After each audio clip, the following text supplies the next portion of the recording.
السلام علیکم۔ ایسے ٹوٹکے جو آپ رہتی دنیا تک نہ بھول پائیں گے۔ سرسوں کا تیل ناک میں ڈالیے، خراٹوں کا بہترین علاج ہے۔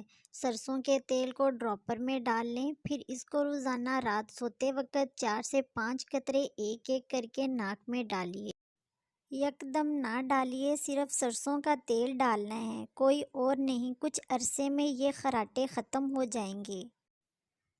کیل مہاسوں کے لیے سیب کی پتلی کشیں کاٹ کر تھوڑے سے پانی میں دھیمی آنچ پر گلا کر نرم گدا سا بنا کر لگا لیں۔ 15 منٹ بعد چہرہ دھو لیں، کیل مہاسوں سے نجات مل جائے گی۔ شہد کو چہرے پر لگا کر 20 منٹ کے لیے چھوڑ دیں۔ یہ کرنے سے آپ کے چہرے پر چھائیاں نہیں آئیں گی اور چہرہ تازہ رہے گا۔ جس کا پیٹ بہت زیادہ بڑھ چکا ہے، اس کو لہسن کا تیل انگوٹھے پر لگا کر ناف میں ڈالنا چاہیے۔ 10 دنوں میں چربی کم ہو جائے گی۔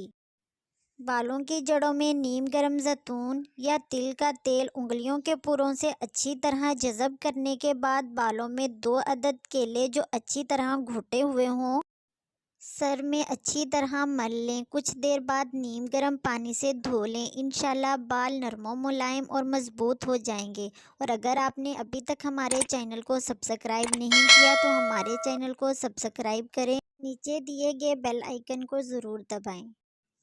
اونٹنی کا کچا دودھ آدھا کلو روزانہ نہار منہ پئیں، 80 دن تک لگاتار پئیں۔ ہیپاٹائٹس، گردوں اور پیشاب کی تکلیف، جگر کی ہر قسم کی بیماری اور شوگر کے لیے اللہ کے کرم سے 100% فائدہ ہوگا۔ کھانا ہضم ہوگا، طاقت آئے گی۔ بینگن ایک ایسی ہی سبزی ہے جسے زیادہ تر افراد کھانا پسند نہیں کرتے، لیکن ایک حالیہ تحقیق کے مطابق بینگن انسانی معدے کو طاقت دینے کے ساتھ ساتھ بھوک میں بھی اضافہ کرتا ہے۔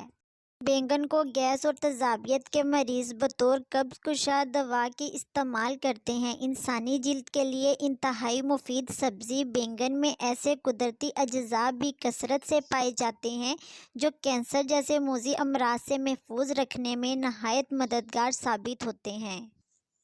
پکی ہوئی 3 نرم کھجوریں لے کر رات کو 1 گلاس پانی میں بھگو دیں۔ صبح ان کھجوروں کو اسی پانی میں اچھی طرح ہاتھوں سے مل لیں کہ کھجوروں کے ریشے پانی میں حل ہو جائیں اور گٹلیاں نکال دیں۔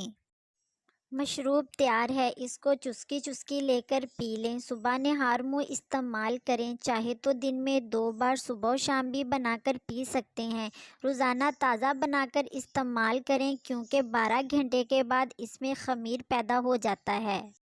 اگر سالن میں مرچیں زیادہ ہو جائیں تو 1 پیاز تل کر اخبار میں پھیلا دیں، تھوڑی دیر میں خستہ ہو جائے تو اس کو سالن میں ڈال دیں اور 1 لیموں کا رس بھی ڈال دیں۔ اس عمل سے سالن میں مرچیں کم ہو جائیں گی۔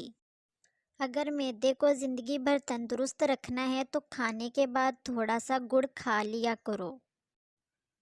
پٹھوں کی اکڑاہٹ سے نجات کے لیے دودھ میں ہلدی ملا کر استعمال کریں۔ سونے سے پہلے ناشپاتی کھا کر سونے سے سکون کی نیند آتی ہے۔ نیم والے پانی سے پاؤں دھونے سے تھکاوٹ اور موچ دور ہوتی ہے۔ گھر میں رات کی رانی کا پودا ہو تو اس گھر میں سانپ آتا ہے۔ اگر کسی چیز جس کو نظر بد سے بچانا ہو، اس کے ساتھ کالا دھاگا، کالا کپڑا یا کالی ہنڈی لگانے سے وہ ہر قسم کی مصیبت سے محفوظ ہو جاتی ہے۔ Thanks for watching.